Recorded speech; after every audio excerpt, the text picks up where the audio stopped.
welcome to mini episode 112 of Real Life Ghost Stories. And I have 4 spooky stories for you today, and story number 4 comes from March the 28th, 2021, and story number 1 comes from Zoe. I'm a descendant of Romanian witches on my mother's side. They escaped persecution in the 17th century and eventually the family settled on the British Isles. Since I can remember, I have felt things, seen things and heard things. Whispers when no one is here, people who shouldn't be there, and objects moving or shaking for no reason. It was the same for my mother, for her mother's mother, and so on. It has been a fact we all knew, but we don't speak about it. The more you talk, the more you invite, and the more you have to deal with. My mum has always had a feeling when somebody in the family passes. Always a dream the night before where she sits with them and talks. The first few times she thought it was coincidence, but now she never mentions the dreams because it makes it real. When she was pregnant with me, my mother woke up one night startled. I started kicking and I didn't stop. She said it felt like I was kicking to get out. She then looked up and saw 2 red glowing balls. She froze in place. She said her soul felt like ice had touched it and it hurt to breathe, like breathing in razor blades. She felt its joy, its happiness, at her fear and her inability to do anything. I kept kicking hard. I didn't stop. I kicked so much that my mother unfortunately wet herself. Sorry, Mum. She then touched my dad and he shot up. He didn't see it as it left, but he was cold. He could see his breath in the air and he saw goosebumps on my mum. It was only August, and I was born in September, so it wasn't meant to be cold. My mother didn't sleep for the rest of that night. She felt doom and sadness. She thought she would lose me like she lost my twin. That happened when she was nearly 12 weeks pregnant. I was born and my mum was very sick after. She thought that it was there as an omen or a warning, but it definitely wasn't there for happy reasons. Things continued to happen, but that was normal, as it always had happened for my mum. Something always let out my eldest brother's gerbils. Mum cursed it every time. My middle brother would talk to a friend and tell my mum things that he shouldn't. My earliest memory is being about 5 or 6 years old at my maternal great-grandmother's in the garden. There were large hedges all around the fences, trees and flowers. There were pebbles around and always smelled sweet. I heard someone speak to me and I spoke back. Then I saw a face come out from the bush, pale with big yellow eyes, a striped top and a sickly smile. I spoke to it. Then it held out its hand to me, telling me, "We can play here and no one will be angry."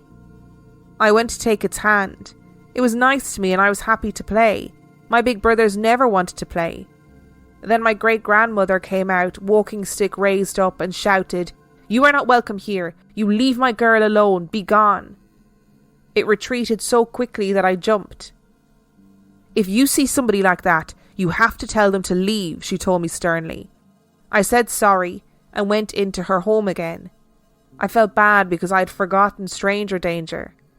My nana put a salt line on the window ledges and the doors, burned a sweet-smelling bundle of grass in the house and then sat down. She gave me water and a biscuit. Then I played in the front room under her watchful gaze for the afternoon, using her fake pearl necklaces and watching the crackling fire. I visited her often and never saw it again, but I saw shadows. I saw a man watch me sleep, but I never felt scared of him. He hummed me to sleep if he woke me and always felt loving. When he was there, it smelled like the sea and I loved it. One night I woke, I must have been about 8, and I saw him, but he was looking in the garden and I felt an urge to find my mum. I went out to the room that she slept in and found her awake too, looking out the window, out into the garden. She saw me, put me into bed next to her and rocked me to sleep. I woke up again when the sun was shining, so went to get a juice. I found my nana in her chair and she was pale.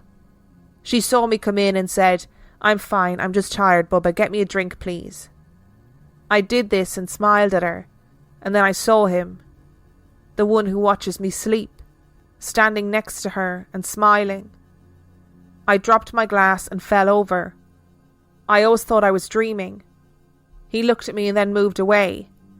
My Nana looked at me, smiled and said, "Don't be frightened." She then asked me what else I feel. I told her everything, always thinking I was just seeing imaginary friends, awake but still dreaming, and when I felt things touch me that I was just being silly.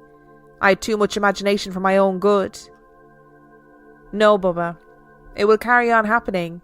Never speak about it, or it will happen more, and then it will be hard. Just trust your eye." I nodded and went to the sofa. Nana died shortly after our visit. I never saw him again, but later found out that it was her husband who died in World War I, a pilot who was shot down over the channel. They never found him or his plane. Another time when things got heavy was when we lived in Germany. A lovely house with a cellar that my parents transformed into a playroom. I loved it there, but you would always hear steps on the stone stairs. The door would slam when you walked out. The curtains would move. Sometimes small toes would be seen poking out. My mum spoke to it when she did the washing. There was a massive cellar with multiple rooms. You'd hear a giggle sometimes, and it didn't bother us ever. It just seemed like something who wanted to be there and be seen, but was happy with that. It felt calm. It was like a friend who came over but wanted to play different things. Only once did I get scared when my doll fell off the drawers and I felt a surge of anger from outside my body. I ran upstairs, outside, and repeated, "You are not welcome, go away." My dad came out and asked if I was okay. He made me a sugary tea, sat in the garden with me and just stayed. My father had experiences too. He was a soldier, no nonsense and straight to it. But over the years he opened up from being, "No, the supernatural is not real," to just accepting it. One time in a war zone, he and his men had to check wreckages. He went to the top of the tank about to open the manhole, but something pushed his hand down, and he swears down he heard my dead maternal grandmother's voice say, "No, not this way." He went to the back door, and it turned out that the manhole was booby-trapped. If he had opened it, then he would have died a year or so before I was born. He then started understanding. Listen, but don't speak back. He won't speak about much of his experience, as they are hand in hand with war. But always that my dead maternal grandmother's voice would come to him at times, telling him what to do or lay a hand on his head for comfort and calm. He felt it other times too, but rarely speaks of it. You speak more, then you invite more in. He took that advice to heart. Fast forward to my teen years and I went to a boarding school in Dover. It was old and had a long history, with death there, and I always saw things and felt things. But I never spoke to them. I never acknowledged them or told my peers. One, because they would call me crazy for seeing things, and two, because if I spoke about them, they would hear me. They would become aware of me.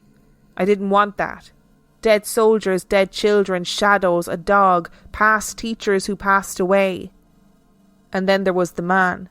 He walked around the school, a grim, cold feeling following him, and he seemed menacing.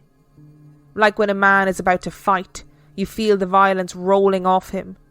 Like at the snap of a ruler he would kill.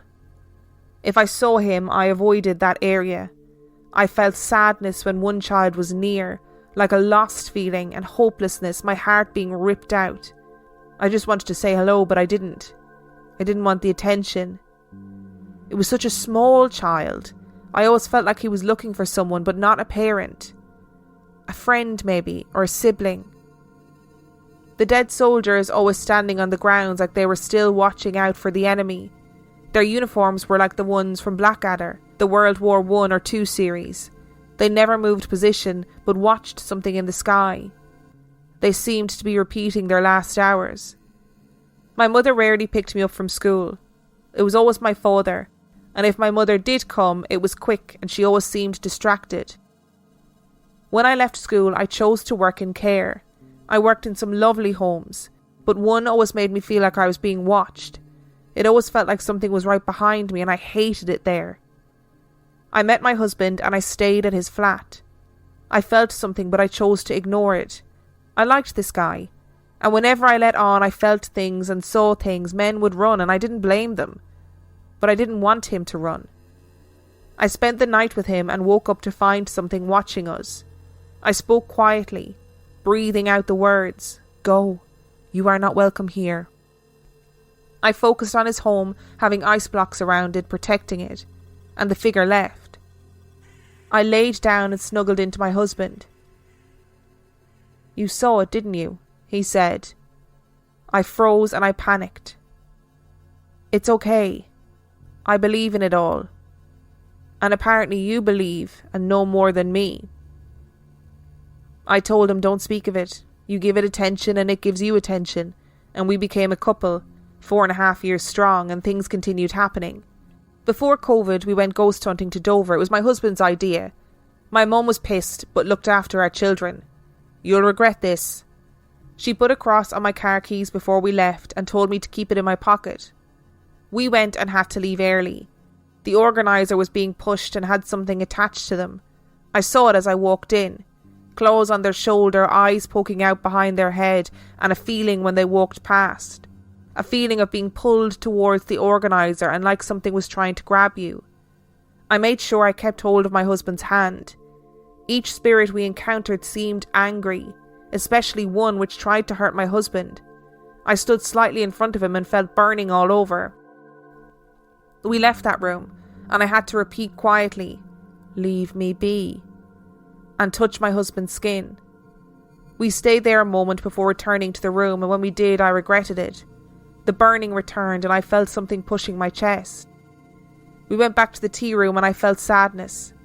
Like a spirit was trying to tell me, "There is nothing here for you, you need to leave." We left after that, but when we got home I was covered in scratches. I phoned my mum and she told me to use my salt scrub shower gel and shower in cold water. I did and repeated, "You are not welcome in my home." A few nights later I felt anger in our home and dread. Then I heard my husband gasp and him jumping out of the bath. It was funny watching a grown man run naked out of the bathroom. Our daughter's Barbie doll had moved its head to look at him. I laughed thinking he was imagining it before I looked into his eyes, and I saw that he wasn't lying. I did what my great-grandmother did, salt lines. No other angry atmosphere and no more Chucky Barbie doll. But that night we chose to sleep with our daughters in bed with us. I needed them there so I knew where they were, and I felt that that night it was something we should do.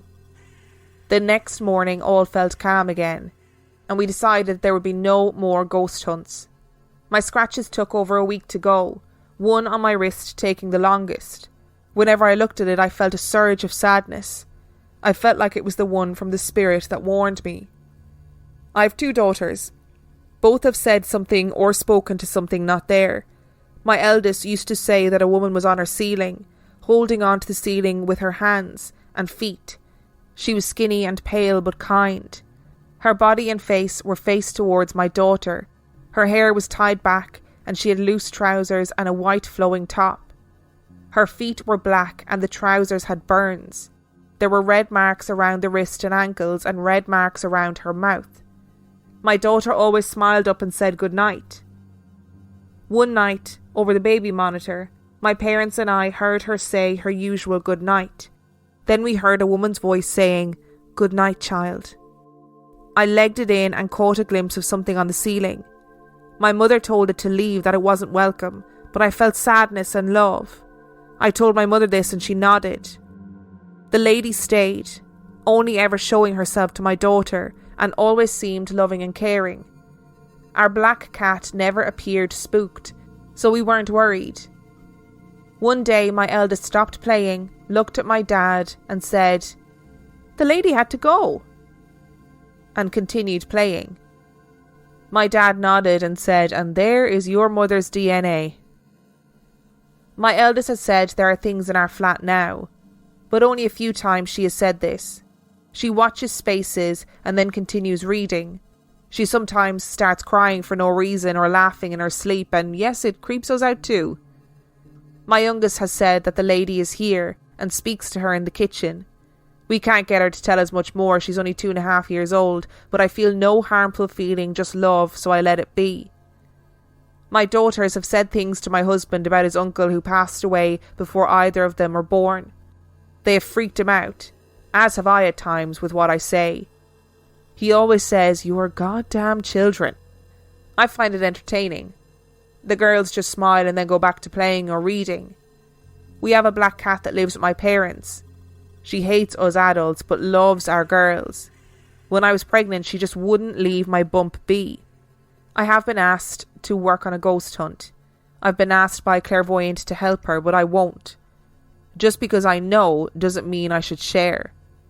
The ghost hunter wasn't wanting to help for good. With you on our board sessions will be amazing. No, you don't play with that shit unless you want to drop kick out a window and evil following you. And the clairvoyants wanted money. I wouldn't get grieving people to pay me for possibly seeing their loved ones. You open a door that you just can't shut, and taking advantage of those in need is just wrong. If you have a message, you give it, you don't request payment of any kind, that isn't right. I know this is long, but you can't condense 28 years into one paragraph when weird shit happens every month. So that's me. Always hearing, seeing or feeling, but never actively encouraging. Always knowing more and always wondering whether one day my great-grandmother will pop in. But I feel the time she does, it won't be good. My life is one big party, living and dead. But always remember, keep salt in the cupboard, always be calm and say, "You are not welcome here. Leave." I would highly, highly recommend that you look up the work of Romanian witches and the absolute impact they have on Romanian politics. Genuinely, I would recommend that you look it up. It's really fascinating. Romanian witches are actually quite an integral part of some parts of Romanian communities and Romanian culture, and lots of people visit witches for loads of different reasons, and it's really fascinating. I don't know how these women survived seeing all these things all of the time, and I mean survived emotionally. I guess if it's something that you're born and raised with, then is it something that you just learn to live alongside? I suppose it is. But what was the creature in the garden that tried to get Zoe to come and play? Like, what was that? Because that doesn't sound like a ghost, does it? It sounds like something else, some sort of other entity. And it seems to be a mix of like other entities and seeing people who have passed on. It's just really fascinating, and it's a whole culture that I don't understand. Like, I don't know enough about the world of Romanian witches, only what I know about the modern times and how Romanian witches operate at the moment. It's really fascinating how it passes from the females in families as well, that it goes from mother to daughter. And are there males who have the sight within these families, or is it just the women that it passes between? I think it's pretty good advice as well to say to people that you just don't mess with this. You know, you don't invite it in, don't engage with it, or you're going to have to deal with even more of it. It's pretty good advice. It makes me want to just stop doing this podcast. And I have to say as well, like, big props to Zoe for refusing to get involved with clairvoyance and ghost hunting people who don't have good intentions, because I think oftentimes they don't. And I really do believe that. I do think that sometimes you come across people who do just want to make money from people and who do want to go to haunted places and be really provocative and disrespectful, and that's not something that anybody wants to be involved with, I think. So I'm that's impressive. It's impressive. Today's episode is sponsored by HelloFresh. Now, look, I know I've been doing fun, silly ads for HelloFresh at the moment, but I thought I needed to do at least one ad where you could really get an idea of what HelloFresh is all about. Did you know that March is National Nutrition Month, and HelloFresh makes it easy to choose delicious dietitian approved meals? Simply look for the dietitian win tag on their menu choices for meals with under 700 calories and with 1/3 less sodium. And those aren't the only options, so you can choose quick cook, you can choose that your box is family friendly, carb smart, protein rich, vegetarian, pork free. There are so many different options to choose from. HelloFresh sends you seasonal recipes that come with ingredients already pre-proportioned, so all you have to do is cook and enjoy. And I've said it before and I'll say it again, I'm not a good cook. It's not something that comes naturally to me, but let me tell you, when I'm getting HelloFresh, I feel like I'm Gordon Ramsay, you know? I'm taking pictures of every meal and I'm sending it into the group chat. To be honest, HelloFresh is one of those things that I'm always going to recommend, whether I'm advertising for them or not. It's quick, it's easy, it's great for people who maybe aren't very good cooks like me. It's cost effective, and it also saves on a ton of waste.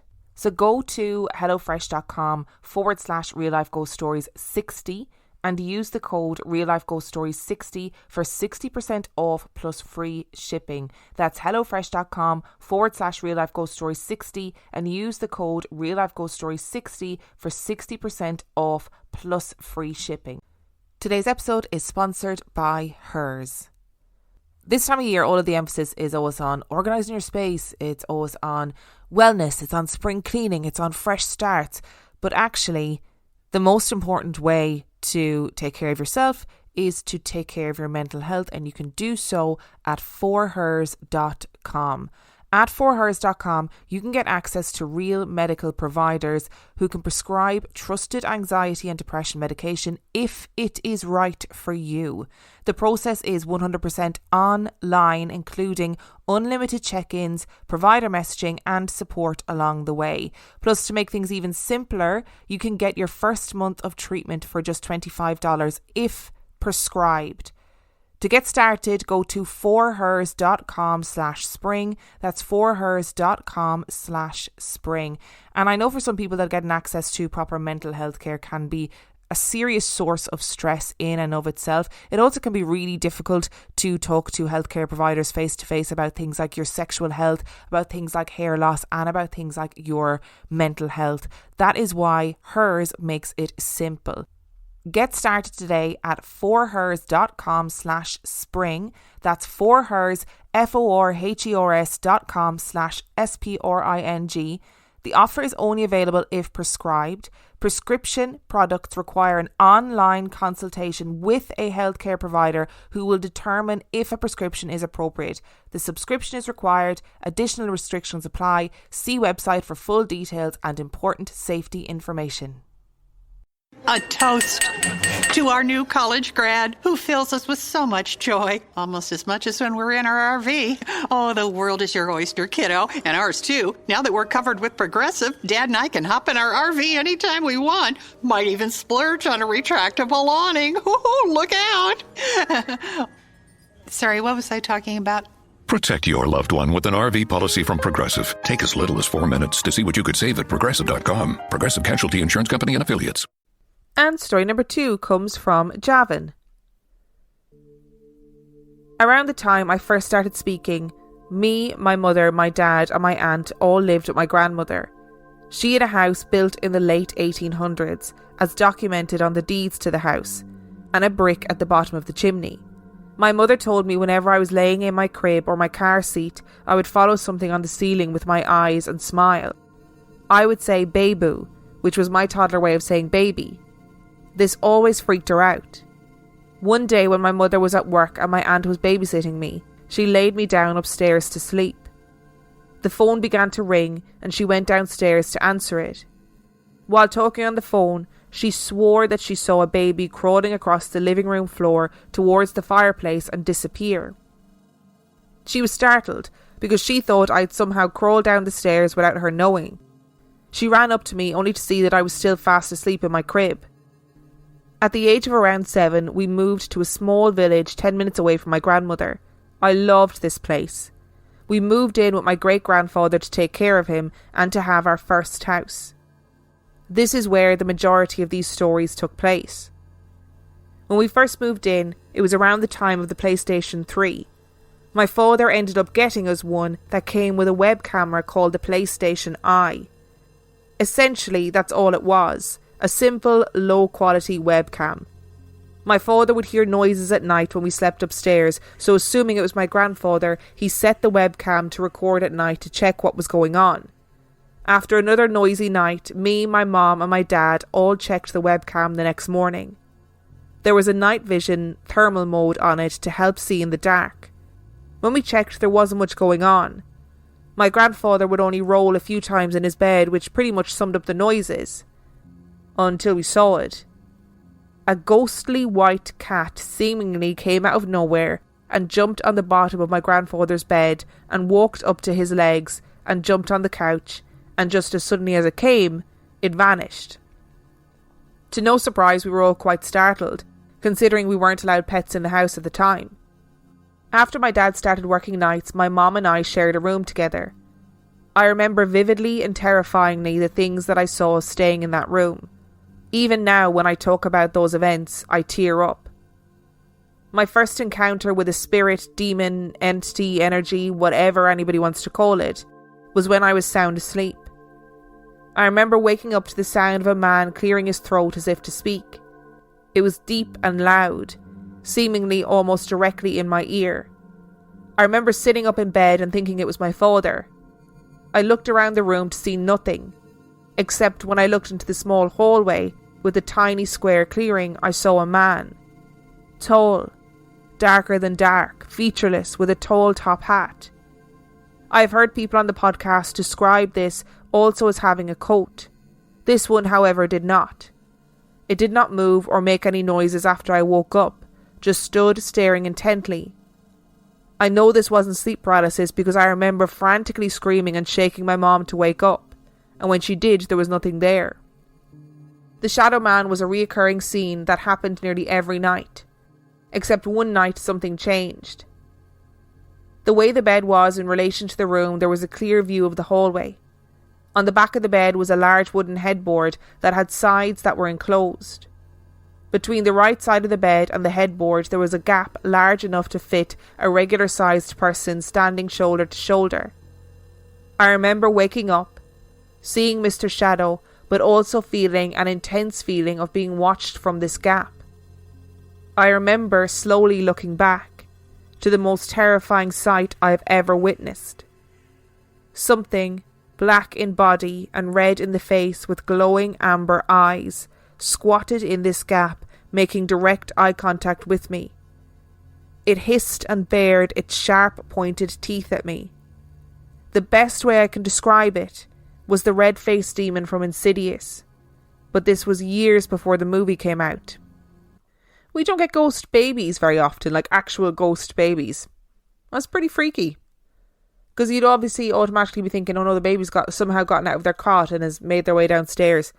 Very strange to have ghost babies. We have ghost toddlers, ghost children, ghost adults, but not ghost babies. And to be honest, I'd kind of be okay with a ghost cat knocking around. As long as it didn't like wake me first thing in the morning in order to feed it, then I'd be okay with a ghost cat knocking around. I hate the Hat Man. We all hate the Hat Man. What is his purpose? What do you want from us, Hat Man? I don't know if I want to know. If he's not wearing his coat, does that mean he's naked? There's a big question for you. If he is wearing a coat, does that mean he's a fancy Hat Man? Are there lots of different Hat Men? Entities? Some wearing coats, some not? Do you get a coat the longer you're a Hat Man? Is it like a badge, like a Blue Peter badge? Or like, in Monsters Inc., if you scare enough people, you get a coat? And while I find Insidious just fundamentally a really funny film, I wouldn't want the Insidious demon to be knocking around in my bedroom staring at me. That last section of that story really gave me the heebie-jeebies. And story number 3 comes from Anonymous. I'm on my 3rd Freddy episode, and I finally feel like I should share my experience and my thoughts. When I was around 14 or 15, my lovely mum had a nervous breakdown. She had had a really hard early life, losing a lot of her close family in quick succession and witnessing all of it. So as incredible and strong as she was, storing that for so long had an impact. My bedroom used to be a small upstairs kitchen, and because of this it had one of those odd windows with crisscross wires through the pane. While my mum was in hospital getting help, I started to see a pair of yellow cat-like eyes peering through the glass at night. The eyes turned into a face over the following weeks, which had an unsettling grin and sharp teeth. I likened it to, and I'm sorry for this, it shits me up massively too, the monster guy from Jeepers Creepers. There's a bit in particular in the second film where he peers through the glass at the back of a school bus. And that's him. That's my Freddy. I told some of my friends about him and we all laughed it off. We also called him Freddy, and I have no idea why. Although the face was horrifying, I don't remember being scared by him. I soon covered the glass with paper and posters and forgot all about it. My mum passed away last year. The only good thing is that it was right before Corona, thank goodness, and she didn't have to see this shit show. Me and my husband have moved into my family home to live with my dad, and my stepson is in my old room. I'll be fucked if I'll tell him, or anyone, in fact, about old Freddy though. I think he is either attached to mental pain, depression, or maybe even puberty. I'd be really interested to know if other cases have any similar circumstances to old Freddy's visits. Oh, okay, so we haven't heard anything Freddy related in a very long time, and I never liked Freddy. Dan always thought Freddy was like a good spirit, some sort of good thing that was protecting people. My issue really with Freddy, or versions of Freddy, is that why does it have to look so hideous? So our original Freddy, the OG Freddy, had loads of eyes and spindly legs and is generally very scary. And then this Freddy is Jeepers Creepers guy, which is horrendous. Why can't Freddy in times of need just look like something nice? But maybe Anonymous is right. Like, maybe it is something that is summoned by stress or worry or even puberty, because they do talk a lot about how poltergeists are triggered by puberty. So who knows? I'm not sure if I want to find out. And story number 4 comes from Francesca. When I met my partner 9 years ago, he lived with his parents, 3 sisters and one of their partners. They lived in a large 5-bedroom end of terraced house on Oxford Road. Every person that lived in that house had some form of creepy experience. I should preface this story by saying that my boyfriend was 17. I was 16, his sisters were 22, 21 and 2. His parents were going through a rough patch. His dad had cheated on his mum had some form of mental breakdown and ended up turning to alcohol. One of his sisters was clinically depressed and was, at the time, on heavy medication. Every time I walked up the stairs in that house, I got the creeps. There was a narrow staircase that led to a small landing where the stairs turned. On the first landing there were 3 rooms. My boyfriend's the main bathroom and his younger sister's nursery. The turn of the stairs led to another landing where there were 3 large bedrooms. I never wanted to go up those second set of stairs. Even thinking about them gives me the creeps. My whole body goes cold, my skin prickles. I ran from the bathroom into my boyfriend's room every time, not daring to look up at that second landing. My boyfriend used to get scratches on his body. I can remember questioning the claw marks on his back, but he never had an answer to how they appeared, even if I'd been with him overnight or for hours on end. In that house I never saw anything. I had the feeling, a feeling that it turns out everyone had. But I seemingly was the only person that never experienced something. If it wasn't scratches, it was seeing shadowy figures, things moving, or vivid outlines of children. The sister who was on medication had a vivid experience that she doesn't know resulted from the drugs or from something more untoward. She woke up in the depths of the night to see a small child staring at her. She thought it was her cousin and asked her why she was there, but the girl didn't speak. She woke up not in bed but on the floor, not knowing how she got there. She never had another experience like it, whether on medication or not. A few years later, when editing a photo, a little girl's face started to appear. She threw the phone away, too scared to look. When she worked up the courage, the face was gone and no editing could get it to reappear. My boyfriend's dad was in bed one night, having just put the younger sister into the cot. He was tired of the mum and her drinking. She would often come in drunk and wake the baby up. One night the door opened, light poured into the room, footsteps followed on the creaky wooden floors. He saw feet pacing into the room. He told the mum, thinking it was her, to go away. The feet stopped. He repeated himself. The feet turned around, exited onto the landing, and the door closed. It was only when he was speaking to his children about how she had come into the room to disturb the baby again did he realise that she had been downstairs the whole time. My boyfriend and his eldest sisters had been with their mum until the early hours of the morning in the living room watching a movie, keeping her away from the baby so she didn't disturb them again. No one knows whose feet they were, because all the family members were accounted for downstairs. 2 years later, my boyfriend, his youngest sister, his mum and his dad moved into another house on Oxford Road. It was another large house. His youngest sister was 4, and it was the day they got their keys and we were all downstairs except her. She was playing upstairs in her bedroom. Everyone from the original house on Oxford Road was there. We told his youngest sister where we were, to come downstairs if she needed us. We were all laughing when we heard a piercing scream. Me, my boyfriend and his sister ran up the stairs, but we couldn't find her. It was my boyfriend who found her, curled up at the top of the loft stairs. She couldn't speak. She only cried. She never did say why she'd gone up the stairs and not down to her family. The 2 back bedrooms that were the littlest's bedroom and playroom had an eerie feeling. I despised one corner of that room. I got the oddest feeling. She never slept in her own room. She always slept in with her parents. But she played in there. And we would often find her in the rooms talking to seemingly no one. It was never make-believe types of speech.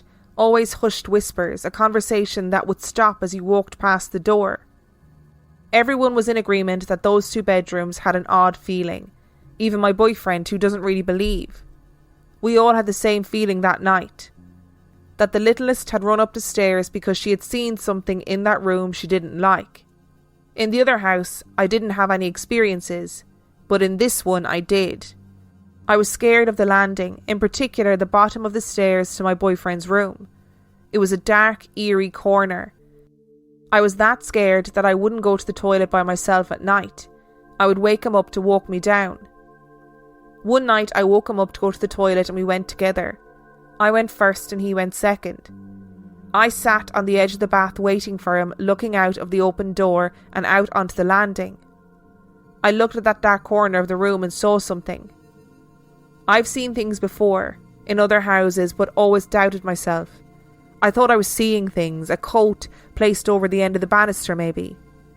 I stared, waiting for the shadowy figure to merge into a coat and disappear and melt into the wall. But it didn't fade. It became more apparent. A dark figure staring at me from the corner. I ran towards my boyfriend with my eyes closed. I was petrified to go up the stairs, to walk past the place I was so certain I had seen something watching me. Was it the same ghost that followed my boyfriend's family down the road? After they moved from that house from Oxford Road, no one has had any incidents since. Until you speak of it to my boyfriend. Every time I bring it up, I talk to him, even in a different place, a scratch will emerge on his body that wasn't there before. I recorded us speaking about it once, thinking I would put it on YouTube. And it happened there as well too. A raw claw mark on his back. I often wonder if something is still there, following us. This again is another story that seems to be centred around a family who are in this crisis. They're in a period of great pain and turmoil and stuff starts happening. Is it the house or is it the emotional state of the people within the house? I don't know if that's a rhetorical question or not. Or maybe there's stuff in lots of houses and it just takes crisis to bring it to the forefront. That these things feed off the negative energy that's in the household and that makes them stronger. Because it feels like whatever was in this house seemed to get stronger and stronger and seemed to really impact the people who were living there. As opposed to Francesca who was visiting, if that makes sense. Thank you so much for listening to today's story. Thank you to Zoe, Javin, Anonymous and Francesca for sending in your stories. If you would like to know anything about the podcast, you can find it out by logging on to reallifeghoststoriespodcast.com. And on that note, I shall see you next time.